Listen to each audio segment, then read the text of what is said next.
On a fog-shrouded morning in October 1823, the residents of Charleston County, South Carolina, discovered something that would haunt their community for generations.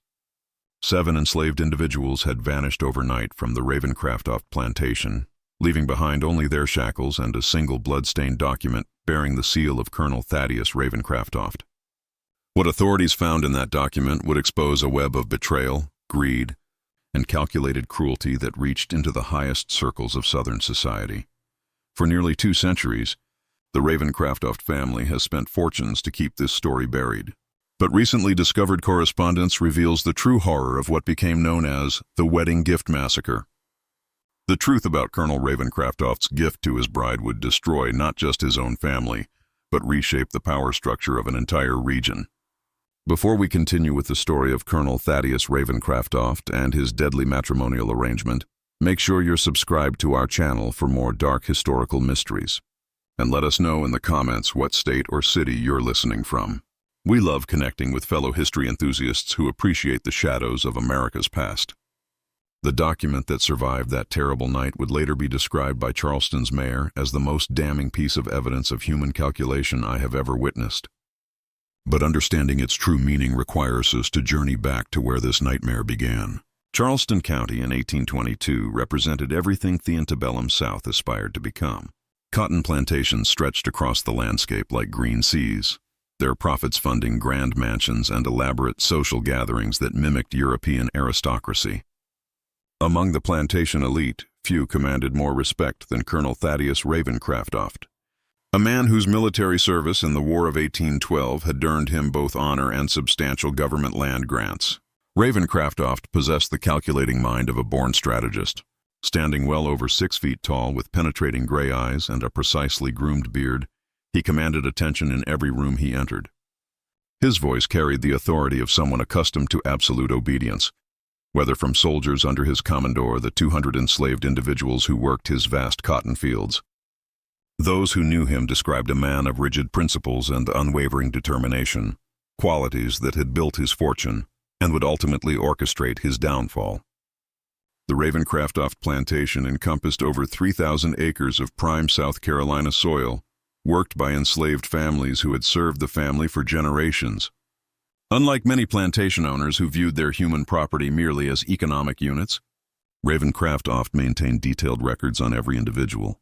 Their skills, their family connections, their personal histories, and most disturbingly, their estimated monetary value updated monthly based on market conditions and physical capabilities. His bride-to-be, Miss Cordelia Peaton, came from one of Savannah's most prominent families.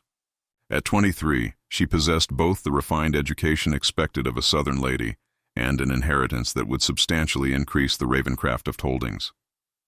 Their engagement, announced in the spring of 1822, was celebrated as a perfect union of military honor and old plantation money.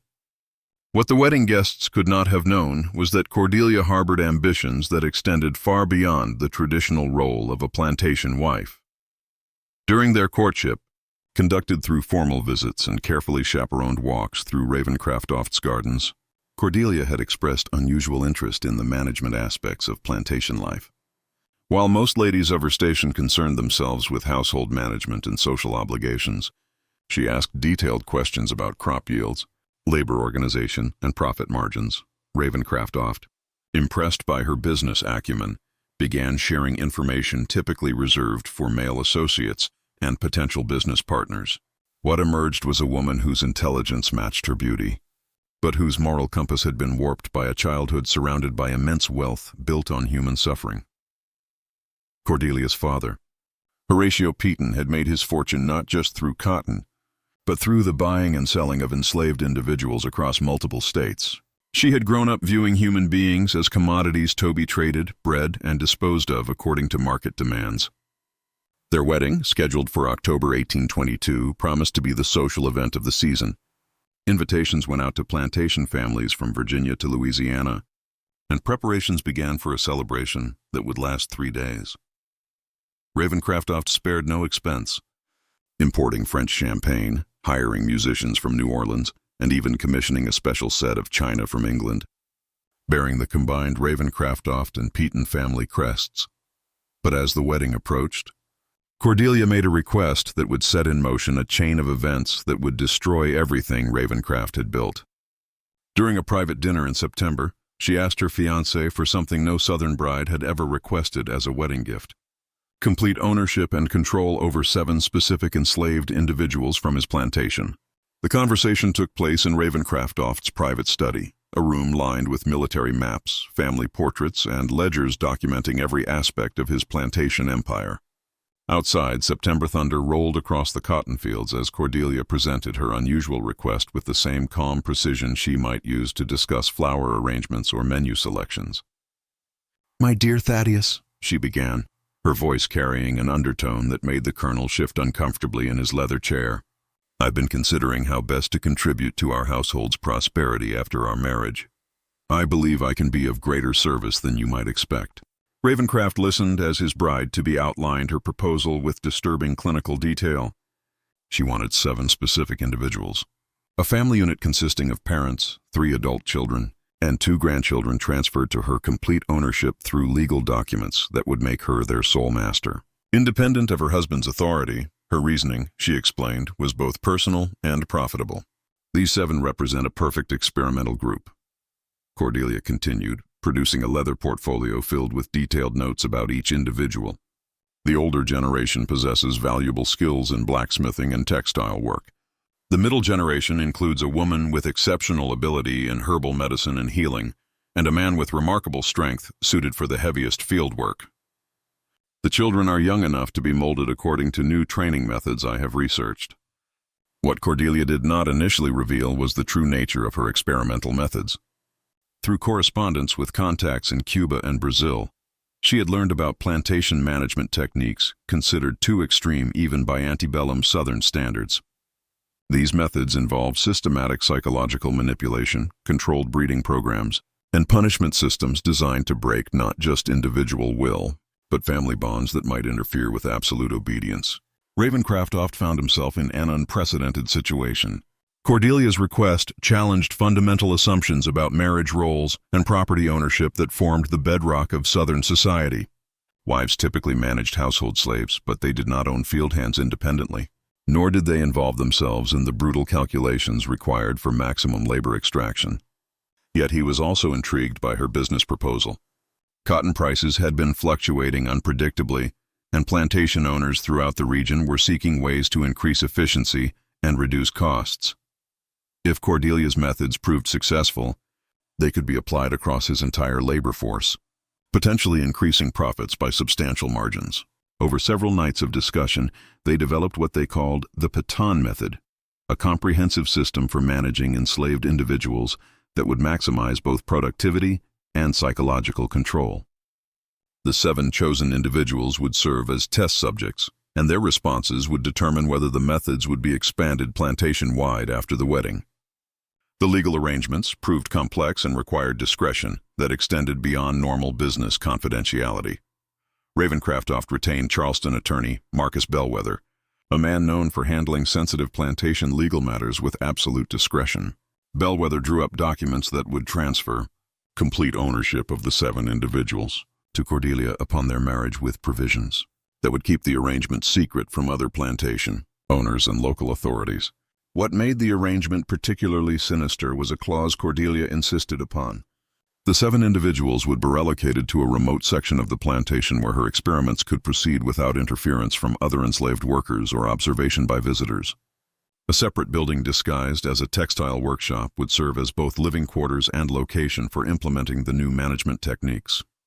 As October approached, Ravencraft convinced himself that his bride's unusual request represented forward-thinking business innovation rather than calculated cruelty. He had built his fortune through calculated risks and strategic thinking, qualities he now recognized in Cordelia. Their marriage would be more than a social union. It would be a business partnership designed to revolutionize plantation management throughout the South. What neither of them anticipated was that word of their unusual arrangement would reach ears beyond their trusted circle, setting in motion events that would transform their wedding celebration into something far more sinister. October 15, 1822, dawned with the kind of crisp autumn clarity that made Charleston County seem like a paradise on earth. The Ravencraft plantation had been transformed for the wedding celebration, with white silk ribbons adorning the oak trees lining the main drive and tables laden with delicacies arranged across the mansion's expansive grounds. Over 200 guests arrived throughout the morning, their carriages creating a procession that stretched for miles along the country roads. Among the wedding guests were some of the most powerful families in the antebellum South. Governor Richardson himself attended along with senators, judges, and plantation owners whose combined wealth could influence in state and federal legislation. The ceremony took place in the plantation's garden pavilion with Cordelia, radiant in imported French silk, and Ravencroft resplendent in his military dress uniform. But the true significance of the day would emerge during the gift presentation ceremony, a tradition where the groom publicly announced his wedding present to his bride. Ravencroft had planned this moment carefully, understanding that his gift would be discussed in drawing rooms from Virginia to Louisiana for months to come. Standing before the assembled guests, Ravencroft called for attention and began what would become the most infamous wedding speech in South Carolina history. "My dear friends," he announced, his voice carrying clearly across the garden. "It is customary for a groom to present his bride with jewels, fine clothing, or perhaps a new carriage. But my beloved Cordelia has requested something far more practical and forward-thinking." The crowd listened with growing fascination as Ravenoff described his gift, the legal ownership of 7 enslaved individuals, chosen specifically for their diverse skills and potential for what he termed innovative management approaches. He spoke of his bride's business acumen and her desire to contribute actively to the plantation's prosperity through improved labor efficiency methods. What the guests heard was a respected military officer praising his wife's entrepreneurial spirit and commitment to plantation improvement. What they could not have known was that at that very moment, the 7 individuals in question were being forcibly separated from their families and relocated to the remote building where Cordelia's experiments would begin immediately following the wedding celebration. Their action among the wedding guests was mixed, but generally positive. Several plantation owners approached Ravencroft throughout the evening to inquire about Cordelia's methods, expressing interest in similar arrangements with their own wives. The idea of involving educated Southern ladies more directly in plantation management struck many as a progressive adaptation to changing economic conditions. However, not everyone present viewed the announcement favorably. Dr. Edmund Fitzgerald, the county physician who had treated enslaved individuals on multiple plantations, found himself deeply disturbed by the clinical language Ravencroft used when describing human beings as experimental subjects in management test cases. Similarly, Reverend Samuel Hartwell, whose congregation included several plantation families, recognized something fundamentally wrong with treating marriage gifts as opportunities for what sounded like systematic cruelty. As the evening progressed and champagne flowed freely, Cordelia herself provided additional details that should have alarmed more guests than they did. She spoke enthusiastically about breaking family dependencies that interfere with labor efficiency and establishing new psychological frameworks for absolute obedience. Her words were delivered with the same cheerful tone she used when discussing flower arrangements or menu planning, making their sinister implications easy for intoxicated listeners to overlook. The wedding celebration continued for 3 days as planned, with elaborate dinners, dancing, and entertainment that would be remembered as one of the finest social gatherings in the region's history. But while guests enjoyed themselves in the main mansion, work had already begun in the remote building, where the 7 enslaved individuals faced the beginning of Cordelia's experimental program. Just when we thought we'd seen it all, the horror in Charleston County intensifies. If this story is giving you chills, share this video with a friend who loves dark mysteries. Hit that like button to support our content, and don't forget to subscribe to never miss stories like this. Let's discover together what happens next in this tale of calculated cruelty and its devastating consequences. The true nature of Cordelia's methods would not become apparent to the outside world for several months. But the 7 individuals subjected to her experiments understood immediately that they had become victims of something far more sinister than typical plantation brutality. The building Cordelia had designated for her experimental program sat approximately 2 lieues from the main plantation house, connected by a narrow path that wound through dense pine forest. Originally constructed as a tobacco drying barn during the plantation's early years, it had been extensively modified according to Cordelia's detailed specifications during the summer months leading up to her wedding. The structure now featured reinforced walls, barred windows set too high to provide views of the surrounding area, and a series of small rooms designed to house individuals in isolation. When Cordelia deemed separation necessary for her psychological manipulation techniques, most disturbing was a central chamber she referred to as the instruction room, equipped with restraining devices and punishment apparatus that went far beyond anything typically found on the harshest plantations. The 7 individuals chosen for Cordelia's experiment represented 3 generations of a family that had served the Ravencroft plantation for over 30 years. Joshua and Rebecca Kane, both in their 50s, possessed valuable skills as a blacksmith and seamstress, respectively. Their 3 adult children, Samuel, age 28, Mary, at 26, and David, at 24, had been trained in various plantation tasks and were considered among the most reliable workers on the property. Mary's 2 young children, ages 6 and 9, completed the family unit. What made this family particularly valuable to Cordelia's purposes was their strong emotional bonds and reputation for mutual support during difficult times. Her research had convinced her that breaking these family connections would result in more compliant, productive workers who would focus entirely on their assigned tasks rather than maintaining relationships that might interfere with absolute obedience. Cordelia's methods began with systematic isolation designed to destroy the family's communication and support systems. Each individual was assigned to separate living quarters and forbidden from speaking to other family members except during supervised work periods. Meals were provided at different times to prevent social interaction, and any attempt to communicate resulted in punishment that affected not just the individual involved, but randomly selected family members. The psychological manipulation extended to deliberately false information designed to create mistrust and suspicion among family members. Cordelia would tell Joshua that his son Samuel had spoken critically about his father's work performance while simultaneously informing Samuel that his father had requested additional punishment for his eldest son's alleged laziness. These fabricated reports created tensions and doubts that gradually eroded the trust and affection that had sustained the family through previous hardships. But Cordelia's most innovative and cruel technique involved what she called productivity bonding. Family members were forced to compete against each other in various tasks, with the understanding that superior performance by one individual would result in better treatment, while inferior performance would bring punishment not just to the underperformer, but to their loved ones as well. This system transformed natural family loyalty into a source of fear and guilt, as each person's actions directly affected the welfare of those they cared about most.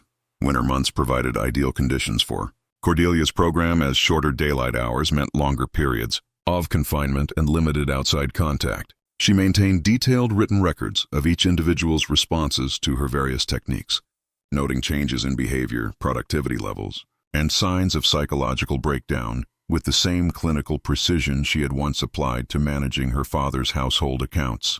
The physical conditions in the modified building were deliberately harsh, but not immediately life-threatening. Cordelia understood that dead or seriously injured subjects would provide no useful data and might attract unwanted attention from other plantation workers or visitors. Instead, she focused on creating constant discomfort and uncertainty that would wear down psychological resistance without causing visible evidence of mistreatment. Food rations were carefully calculated to maintain health while creating perpetual hunger that could be used as both punishment and reward. Sleeping arrangements were designed to prevent rest and recovery with thin mattresses, inadequate blankets, and deliberately uncomfortable sleeping positions that left individuals exhausted and more susceptible to psychological manipulation. Throughout the winter months, Cordelia visited her experimental subjects daily, always accompanied by 2 trusted overseers who had been sworn to secrecy about the special arrangements. She would observe their responses to her various techniques, interview each individual separately to assess their psychological state, and adjust her methods based on what she perceived as successful or unsuccessful approaches. What Cordelia failed to anticipate was that her systematic cruelty was creating something more dangerous than broken individuals. It was forging a group of people with nothing left to lose and every reason to seek revenge against those who had destroyed their lives. By February 1823, rumors about the mysterious building and its 7 missing occupants had begun circulating through the slave quarters of the main plantation. The Kane family had been respected members of the community for decades, known for their skills, their strong family bonds, and their willingness to help others during times of illness or personal crisis. Their sudden disappearance and the strict prohibition against discussing their whereabouts had created an atmosphere of fear and suspicion among the remaining enslaved population. Martha Washington, an elderly woman who had served as an unofficial community leader for over 20 years, began quietly gathering information about what had happened to the missing family. Her position as head cook in the main house provided opportunities to overhear conversations between Ravencraftoft, his new wife, and their visitors, while her respected status among the enslaved community made her a natural focal point for concerns and questions. What Martha learned through careful observation and discreet inquiries painted a picture far more disturbing than typical plantation brutality. The two overseers assigned to the remote building had been selected specifically for their reputation for cruelty and their isolation from the main plantation community. Neither man had family connections or close friendships that might create conflicts of loyalty if they were asked to participate in activities that exceeded normal punishment protocols. More troubling were the supplies that had been delivered to the building throughout the winter months. Martha had observed wagons carrying unusual items, medical instruments that seemed designed for inflicting pain rather than providing treatment, restraining devices that appeared far more sophisticated than typical, plantation punishment equipment, and large quantities of materials that suggested extended confinement rather than temporary disciplinary measures. But perhaps most disturbing were the sounds that could occasionally be heard from the direction of the remote building during quiet winter nights.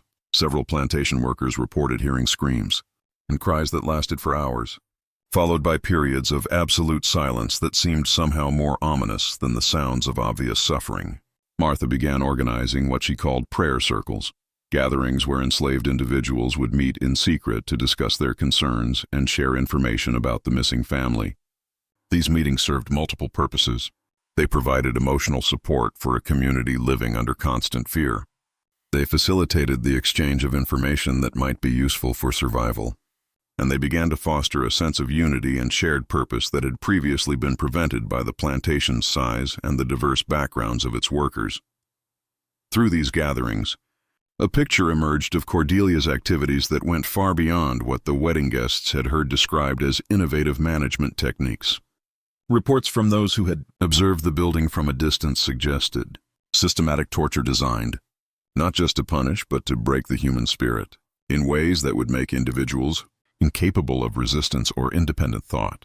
The prayer circles also served as a means of preserving information that might otherwise be lost or forgotten. Martha insisted that detailed accounts of everything they learned about the missing family be memorized by multiple individuals, ensuring that evidence of what was happening would survive, even if those who gathered it were punished or sold to other plantations. As winter turned toward spring, these gatherings began to evolve into something more active than mere information sharing. The realization that the Kane family's fate could befall any of them at any time had created a sense of urgency that overcame the caution and resignation that typically characterized plantation life. For the first time in the plantation's history, enslaved workers began discussing not just survival strategies, but the possibility of active resistance. Meanwhile, word of the Ravencraftoft plantation's experimental program had begun to spread among the white community as well, though in very different terms than the whispered fears circulating through the slave quarters. Several plantation owners from neighboring counties had requested meetings with Cordelia to learn about their innovative management techniques, and there was growing speculation that her methods might be adopted more widely throughout the region. This outside interest created additional pressure for Cordelia to produce demonstrable results from her experimental program. The 7 members of the Kane family were no longer just subjects for her personal research. They had become proof of concept for methods that might revolutionize plantation management throughout the antebellum South. Their complete psychological breakdown and transformation into perfectly obedient workers would establish Cordelia as a pioneer in plantation efficiency, while any failure might discredit both her methods and her reputation among the planter elite. The approaching spring planting season would provide the ultimate test of whether Cordelia's experimental subjects had been successfully transformed into the kind of workers she had promised. But as the days grew longer and warmer, Events were already in motion that would ensure her experiment would be remembered for very different reasons than she had anticipated. March 1823 brought unseasonably warm weather to Charleston County, along with the intensive preparations that preceded spring planting season. Across the plantation, enslaved workers prepared fields, repaired equipment, and organized supplies for the months of intensive labor that would determine the year's cotton crop and the plantation's financial success.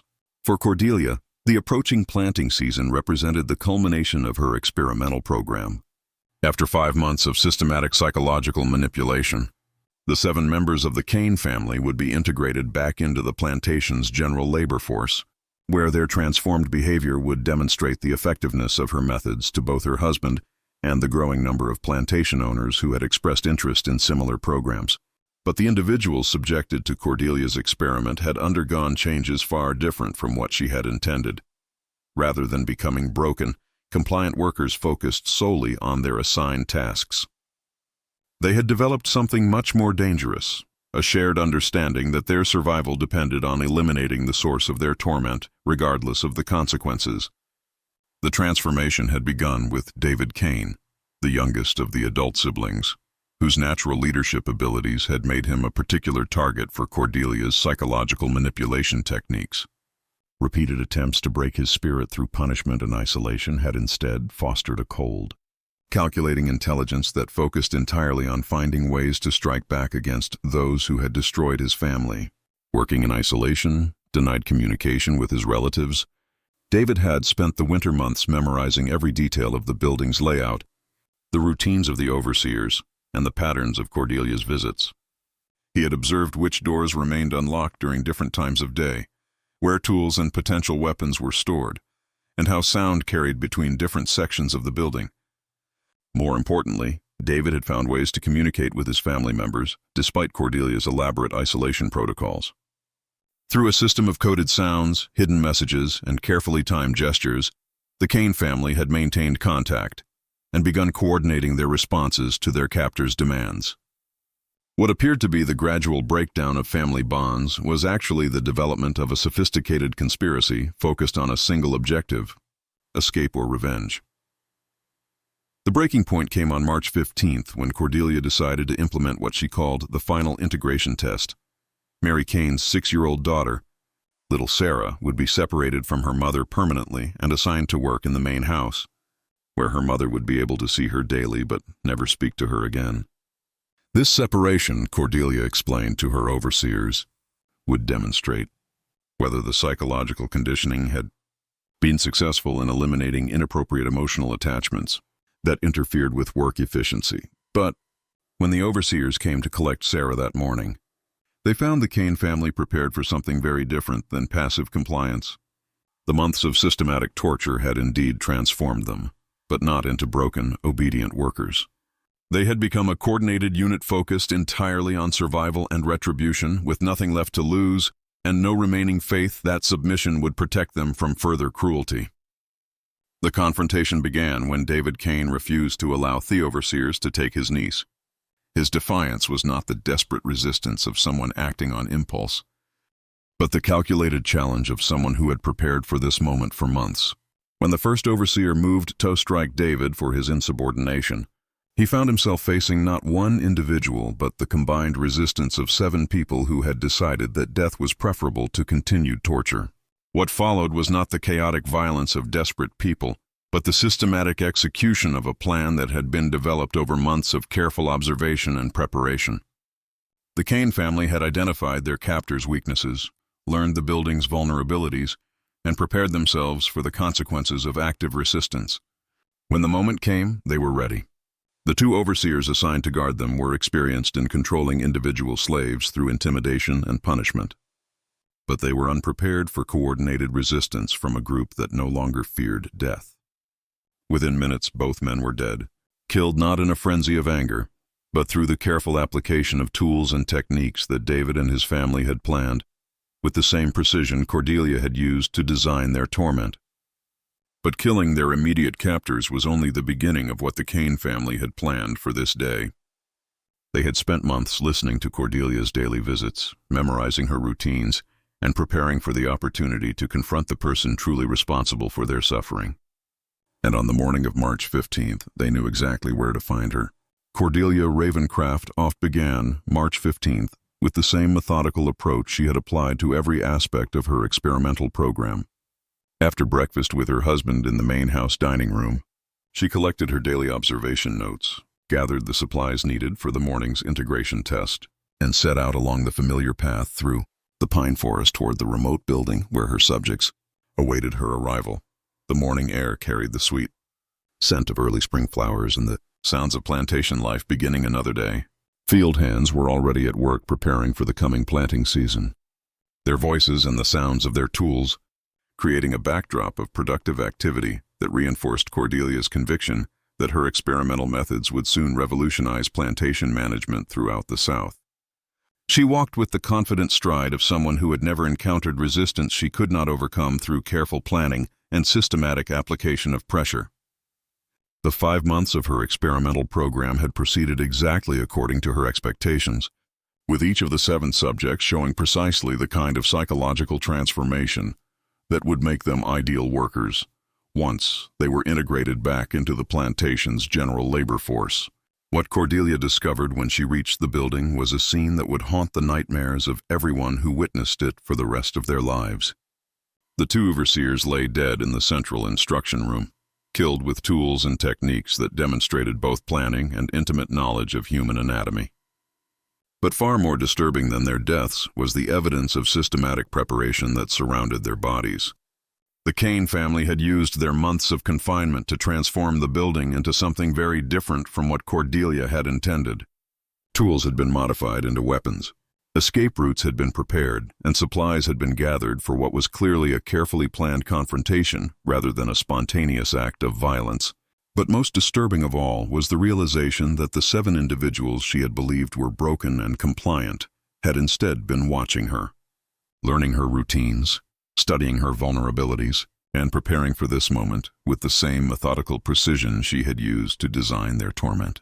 David Kane stood in the center of the instruction room, no longer the psychologically shattered individual Cordelia believed she had created, but someone whose intelligence and determination had been focused entirely on survival and retribution. His family stood with him, arranged not in the random positions of desperate people, but in the coordinated formation of individuals who had planned every detail of what would happen next. "Mistress Cordelia," David said, his voice carrying none of the deference and submission that 5 months of torture were supposed to have instilled. "We have been waiting for you to arrive. We have something we want to discuss." What followed was not a conversation in any conventional sense, but rather theme-thodical presentation of a case that the Kane family had prepared over months of careful observation and analysis. They had documented every aspect of Cordelia's experimental program, memorized every detail of her methods, and prepared a comprehensive account of what had been done to them and why. But their purpose was not simply to confront their tormentor with evidence of her cruelty. The Kane family had realized that Cordelia's experimental program was intended as a model for wider implementation, and that their suffering was designed to establish methods that would be applied to enslaved individuals throughout the region. Their escape would not save others from similar fate unless they took steps to ensure that Cordelia's methods died with her program. David Kane had become something far more dangerous than a rebellious slave. He had become someone who understood exactly how the plantation system worked, who could anticipate the responses of authorities to slave rebellion, and who had developed a comprehensive plan, not just for escape, but for ensuring that evidence of Cordelia's experiments would reach people capable of taking action to prevent similar programs. The confrontation that morning was not the desperate violence of people with nothing left to lose, but the calculated execution of justice by individuals who had been transformed by their suffering into something their captives had never anticipated. When Cordelia's body was discovered later that day, the manner of her death would tell a story that authorities would spend decades trying to suppress. But the Kane family's plan extended far beyond personal revenge. They had prepared evidence, gathered documentation, and established contacts that would ensure their story reached ears beyond the local authorities who might be motivated to cover up scandals that could damage the reputation of prominent plantation families. Colonel Thaddeus Ravencraft discovered, his wife's body at approximately 2 on the afternoon of March 15th, when her failure to return from her daily visit to the experimental facility had become cause for concern. What he found in the remote building would reshape not only his understanding of his wife's activities, but the entire trajectory of his life and the legacy of his family name. Cordelia lay in the central instruction room, surrounded by evidence of the experimental program that had consumed her attention for the previous 5 months. But rather than the scene of random violence that might be expected from a slave rebellion, Ravencraft often encountered something far more disturbing: the systematic documentation and presentation of evidence that revealed the true nature of what his wife had been doing to the 7 members of the Kane family.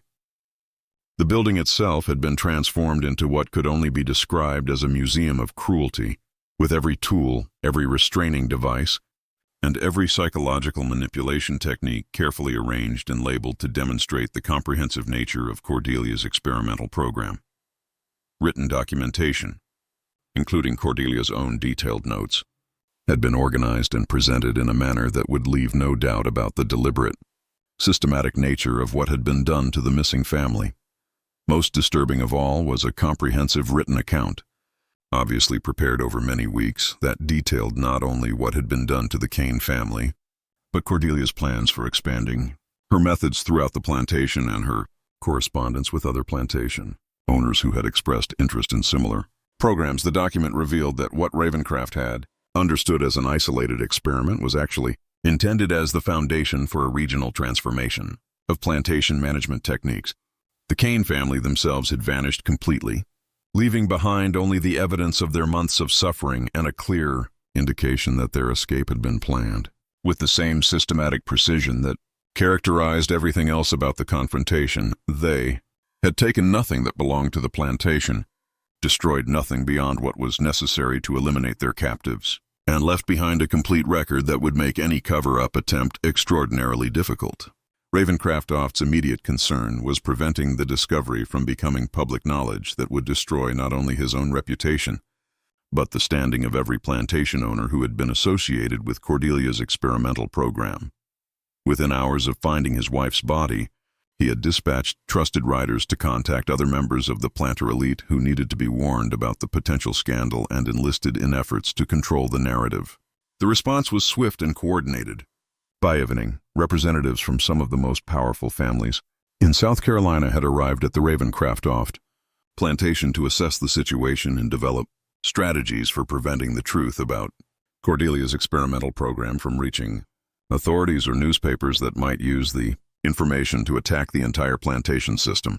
What they discovered was evidence so damning that traditional cover-up methods would be inadequate. The systematic nature of Cordelia's cruelty, the involvement of other plantation owners in planning similar programs, and the comprehensive documentation left behind by the Kane family created risks that extended far beyond damage to individual reputations. The decision was made to implement what they called comprehensive suppression, a coordinated effort that involved local law enforcement, regional newspapers, and political authorities at the state level. The official story would be that Cordelia Ravencraft had been killed during a random slave rebellion that was quickly suppressed, with the perpetrators captured and executed to prevent similar incidents. But creating a believable alternative narrative required eliminating all evidence of the experimental program, including the building itself and everyone who had knowledge of what had actually occurred. Over the following weeks, a systematic campaign of intimidation, bribery, and threats would be implemented to ensure that no one who had witnessed evidence of Cordelia's activities would be willing or able to share that information with outside authorities. The 2 overseers who had been killed were described as victims of unprovoked violence, with no mention of their role in Cordelia's experimental program. The 7 members of the Kane family were reported as captured and executed, though no bodies were ever produced and no public executions took place. The remote building was dismantled completely, with its materials burned and scattered to eliminate any physical evidence of what had occurred there. Most importantly, the comprehensive written account left behind by the Kane family was declared too dangerous to allow survival in any form. Multiple copies had apparently been prepared, and tracking down every version would require resources and coordination that extended across state boundaries and involved individuals whose own reputations depended on keeping the truth buried. What the conspirators could not have anticipated was that their efforts to suppress evidence of Cordelia's experimental program would create exactly the kind of mystery and speculation that would keep the story alive for generations. Their success in eliminating official records would transform the Ravencraft plantation tragedy into the kind of legend that would be whispered about in slave quarters and abolitionist meetings for decades to come. The coordinated cover-up effort that followed Cordelia's death succeeded in preventing immediate public exposure of her experimental program, but it could not prevent the systematic destruction of everything the Ravencraft family had built over 2 generations. Within months of the March 15th incident, forces had been set in motion that would reduce Colonel Thaddeus Ravencraft from one of South Carolina's most respected planters to a broken man whose family name would become synonymous with scandal and shame. The first indication that the cover-up was failing came in late April when unsigned letters began appearing in the offices of abolitionist newspapers throughout the North. These letters contained detailed descriptions of Cordelia's experimental program, accompanied by information that could only have come from someone with intimate knowledge of both the plantation's operations and the subsequent cover-up efforts. The letters were clearly written by someone with education and sophisticated understanding of how to present evidence in ways that would be credible to skeptical readers. They included specific details about plantation layouts, names of overseers, descriptions of equipment used in the experimental program, and most damaging of all, direct quotes from correspondence between Cordelia and other plantation owners who had expressed interest in implementing similar methods. What made these revelations particularly devastating was their timing. The abolitionist movement was gaining momentum throughout the North, and evidence of systematic torture programs on southern plantations provided exactly the kind of documentation that reformers needed to support their arguments about the inherent brutality of the slavery system. Within weeks, the Ravencraft plantation story had become a centerpiece of anti-slavery publications and speaking tours. But the real destruction came from within the southern planter community itself. The other plantation owners who had been associated with Cordelia's experimental program found themselves facing questions they could not answer without admitting their own involvement. In planning systematic torture, one by one they began distancing themselves from Ravencraft, canceling business relationships and spreading rumors designed to shift blame entirely onto the colonel and his deceased wife. By summer 1823, Ravencraft had been effectively ostracized from the social and business networks that formed the foundation of plantation society. Banks that had previously competed for his business suddenly found reasons to call in loans or refuse credit. Extensions, merchants who had provided supplies for decades began demanding immediate payment for goods that had traditionally been purchased on seasonal credit arrangements. Most devastating of all, other plantation owners began actively discouraging their enslaved workers from any contact with Ravencraft's plantation, treating it as a source of dangerous ideas about resistance and rebellion. The economic pressure was accompanied by political isolation that made Ravencraft's situation increasingly precarious.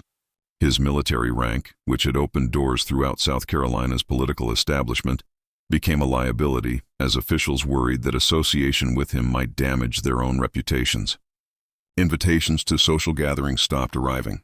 Business partnerships dissolved without explanation, and former friends found excuses to avoid encounters that might be observed by others. But perhaps most devastating was the effect on the plantation's enslaved population.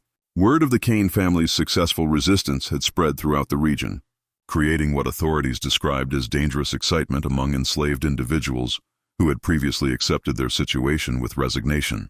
The Ravencraft plantation became a symbol of successful resistance, and maintaining control over the remaining workers required increasingly expensive security measures that further strained the plantation's deteriorating finances.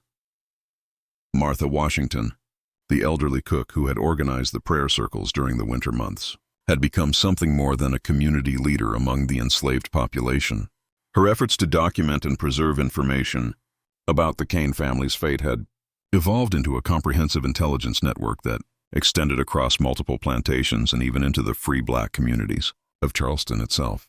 Through this network, detailed information about plantation vulnerabilities, overseer weaknesses, and opportunities for resistance was being shared and coordinated in ways that had never existed before the Ravencraft incident.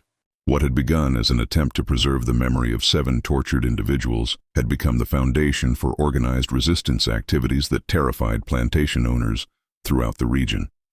The final blow to Ravencroft's dynasty came in autumn 1823 when a series of coordinated incidents across multiple plantations demonstrated that the Kane family's resistance had inspired something far more dangerous than isolated acts of rebellion. Overseers began disappearing, equipment was systematically sabotaged, and crops were destroyed in ways that suggested careful planning rather than random violence. Most alarming to authorities was evidence that the resistance activities were being coordinated by individuals who possessed detailed knowledge of plantation operations, security procedures, and the personal vulnerabilities of owners and overseers. The systematic nature of the attacks suggested that someone with intimate understanding of how the plantation system functioned was directing activities designed to destroy it from within. Colonel Ravencroft's attempts to maintain control over his own plantation became increasingly desperate and expensive. He hired additional overseers, implemented new security measures, and even constructed fortified buildings designed to protect against coordinated attacks. But each new precaution required resources he could no longer afford, while demonstrating to the remaining enslaved population that their resistance was having the desired effect. By December 1823, the plantation that had once been the pride of Charleston County had become something closer to an armed camp with guards patrolling constantly, workers confined to quarters except during supervised labor periods, and an atmosphere of suspicion and fear that made productive work nearly impossible. The cotton crop had failed completely. Livestock had been lost to systematic sabotage, and the buildings themselves showed signs of deliberate damage that occurred despite round-the-clock security measures. The end came not through dramatic confrontation, but through the simple arithmetic of financial collapse. Ravencroft could no longer afford to maintain the security measures necessary to protect his plantation, but he could not risk reducing them without inviting the kind of comprehensive destruction that had befallen other properties in the region. Faced with bankruptcy and the certainty that his situation would only worsen, he made the decision that would complete the destruction of his family's legacy. On January 3, 1824, Colonel Thaddeus Ravencroft made an announcement that sent shockwaves through South Carolina's planter elite and provided the final piece of evidence that abolitionists needed to document the systematic brutality underlying the plantation system.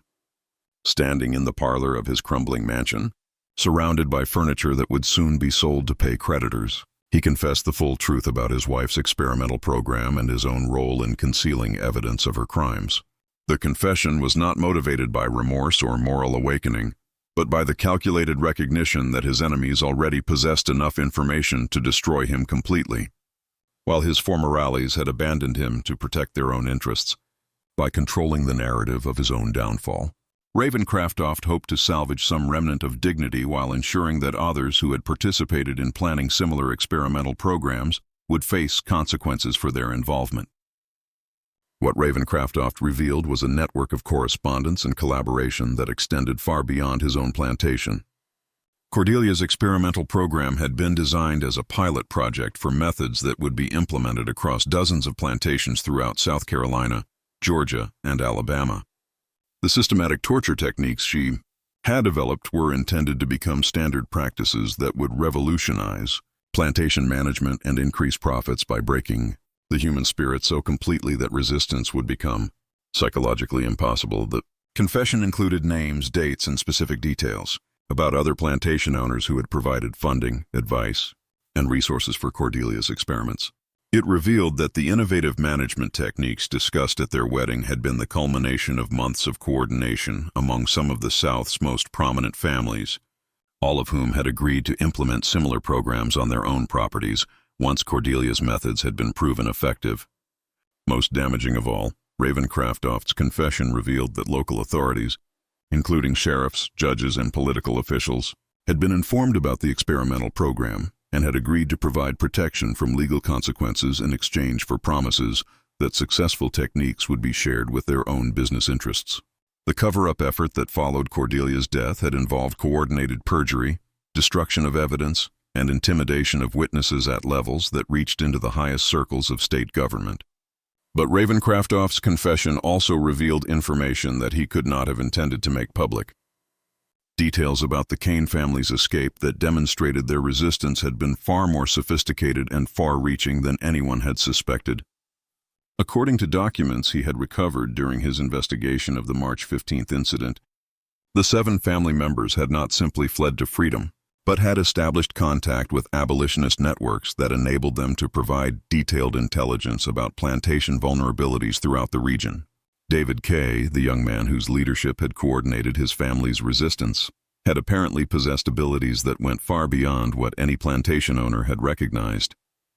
His understanding of the plantation system's weaknesses, his ability to forge connections across racial and social boundaries, and his talent for organizing coordinated resistance activities had made him something unprecedented in the antebellum South, an enslaved individual who had become a strategic threat to the entire system of human bondage.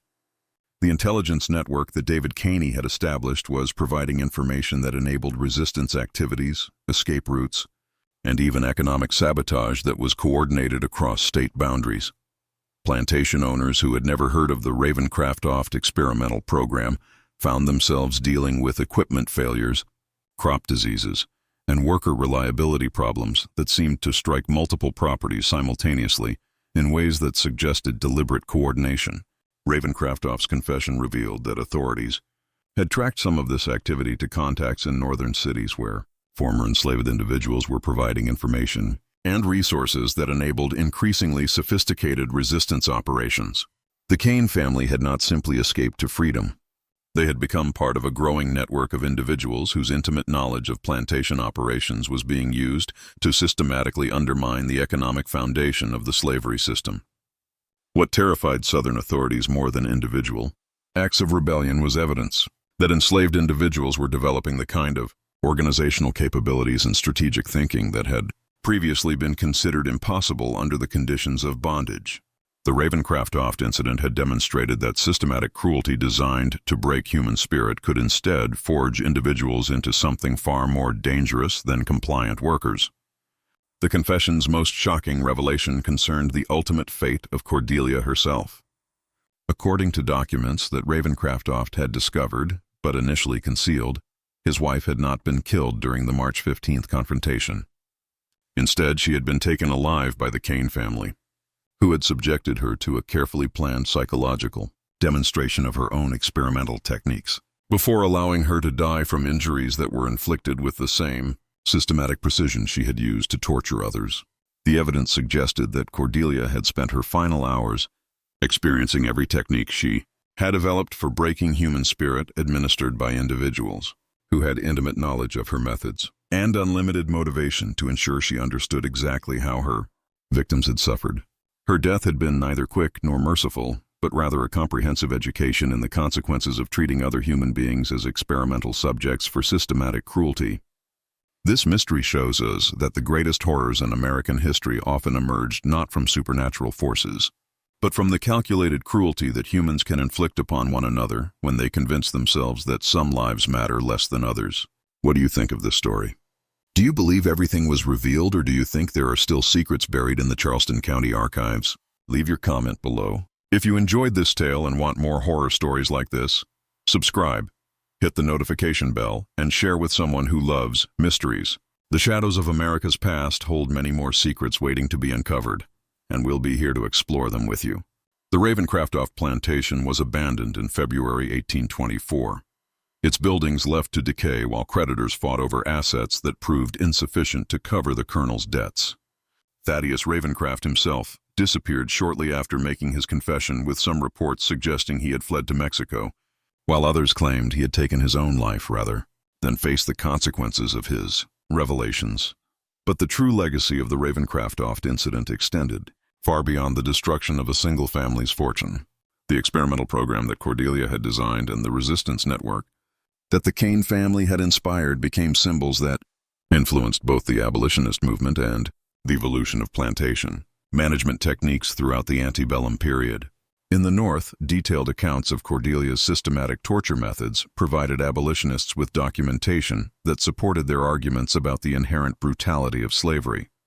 The Ravencraft confession became required reading in anti-slavery societies and helped convince previously neutral observers that the plantation system was fundamentally incompatible with Christian values and American principles of human dignity. More importantly, the story of the Kane family's successful resistance became a source of inspiration for enslaved individuals throughout the South who had previously accepted their situation as unchangeable.